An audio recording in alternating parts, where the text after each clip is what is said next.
Hey folks, I think a lot of people who are interested in cameras are also interested in cars, and I thought a fun topic could be to discuss if camera brands were car brands. So, have a think about it for yourself. Think of all the different camera brands and which one do you think they're most like within the car world. There's lots of cool analogies at work, I think, between cars and cameras, like horsepower measured at the flywheel is your f-stop, whereas measured at the rear wheel is your t-stop. So let's go through this brand by brand and figure out which car equals which camera. Now, whilst you think of your list of what car equals what camera, I just want to let you know that I have two education websites. If you sign up for an account at either one, you can get yourself a free copy of my guide to improving your portraiture, as well as a complete start to finish lingerie photo shoot. Details are below. So let's do this alphabetically. Canon. Now, no disrespect, but they're not the sexiest brand in the world, right? They are, however, super reliable and an absolute mainstay of the industry. So I think the most appropriate brand to represent Canon is Toyota.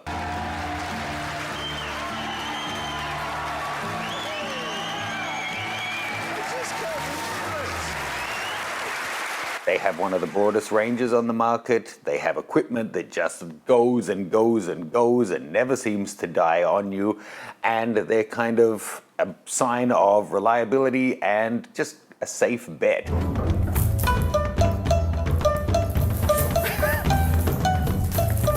Now, choosing a particular car within the Toyota range to represent Canon is really difficult because Canon makes such a variety, from point-and-shoot cameras to DSLRs to kind of commercial and scientific type cameras, but then so do Toyota. You've got from the Prius to the Land Cruiser, the Hilux to sports cars. They both have a really diversified but reliable range. Fujifilm. I reckon Fujifilm is Alfa Romeo. Alphas are for true car lovers. Passion, enjoyment, the experience of being behind the wheel, but maybe not the most reliable car on the market. Definitely not quite as reliable as a Fuji camera. Manual dials and controls, tactile, physical feedback, not always completely reliable results, but that's all just part of the fun. Now, we typically think of the smaller 2- and 4-door little sports cars from Alfa Romeo, which nicely represents the X range of cameras, but they do also have a couple of SUVs on the market, the Stelvio and the Tonale, which makes a nice fit to also cover the GFX range as kind of baby SUV-sized, baby medium format-sized cameras. For those of you who are in the big boy range of Fujifilm, I have a GFX expert setup guide that takes you through the entire range, from the original ones, the 50S and R, all the way through to the GFX 100 Mark II, showing you all of the ways that you can customize these impressive cameras. Now, Hasselblad. I thought long and hard about this one, and I've settled on Porsche, specifically the 911. It's instantly recognizable. It's kind of legendary. It's got a kind of everyone who's into cars knows them, has some level of respect for them. They're at the same time kind of passé, but also desirable. They're the kind of thing that you would love to take out for a few days on the track, but you're not sure that you could use them day to day. Trying to squeeze anything more than, your golf clubs in there makes them a difficult proposition, but when you get them on the track or in the studio in their real environment, there's hardly anything that can match the results or the user experience. What was the time? 1:45. A bit of smoke there, James. If you happen to be a Hasselblad owner, you can also check out my X2D setup guide. Details for that are below. Kodak, well, if we're talking cameras, I think maybe DeLorean. So much potential wasted. Okay, Nikon. Now, I'll be honest, I struggled with this one. Once it was my camera brand that we were talking about, it suddenly felt really personal, and trying to find a brand that represented my camera brand, I felt a little bit attacked and triggered. So if you felt that way as I'm talking about your brand in this, please note it's all in fun, and, there's no need to take any of this seriously. And you can tell me what you think Nikon should be in the comments. But for me, Nikon is clearly Bugatti, right? Wow, maybe not.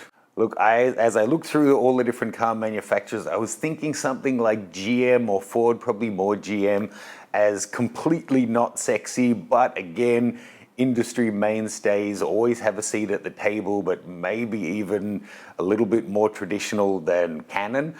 But as I thought about it, with Canon being Toyota, what's the slightly less popular, slightly less successful, maybe even more traditional version of that? I think it's Nissan, or Nissan as we would say in Australia. They're a smaller company, they're in fewer different diversified markets. They have a range of cars that range from, pretty good to, definitely quite adequate. But not necessarily anything that stands head and shoulders above the rest of the market. But there are, however, some examples over the past couple of decades where something has come out, whether it was a commercial success at the time or not, that has become an absolute legend, and the resale value of them just refuses to sink, like the D700 or a Godzilla. If you're a Nikon shooter, check out my Nikon Expert Setup Guide. It takes you through the whole range, showing you every single physical control on every Z camera, how to customize them, get the most out of them, and a complete menu deep dive. Details are below. Now for Leica. I really thought long and hard on this one. It's easy to cast stones, but I think maybe the best analogy is Mercedes. Now, yes, they're both German, but that's not the reason that I chose it. If you look over both of their ranges, on one hand, yes, you can certainly pick out models where you're overpaying for the badge, where brand loyalty is coming into play, and they're charging arguably more than you would have to pay from any other prestige manufacturer to get similar kinds of results. On the other hand, as well as being hugely important to the historical history of the industry, they're also pioneers. They brought out so many things that were firsts that have later trickled down to the whole rest of the market, not just their own company, but brought wider in the market.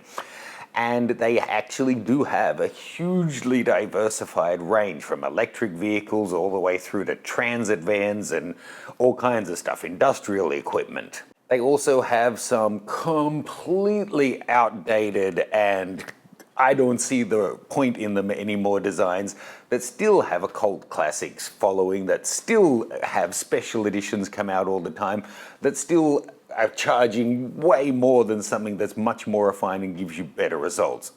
G-Wagon or M-Series. Next up, Olympus, and I think the obvious one here is Mazda. In specific, the Miata or the MX-5. Is there any group as passionate as Olympus Micro Four Thirds shooters as Miata drivers?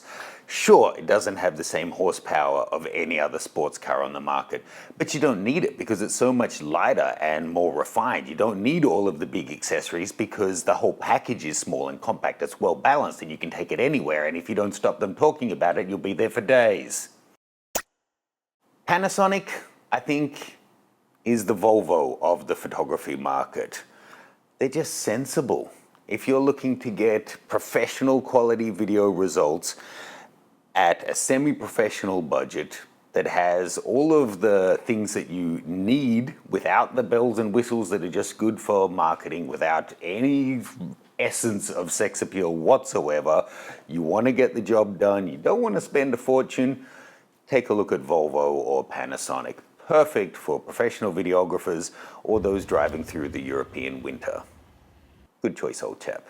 Pentax. Now, at first I was thinking Pontiac maybe, a brand that in its day made some really powerful and exotic models with a kind of diverse range that eventually got cut and kind of languished before being officially realized that it was dead and no longer being produced.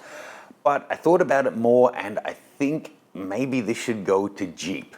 There's something beautiful but oddly ugly and rugged and utilitarian about their design.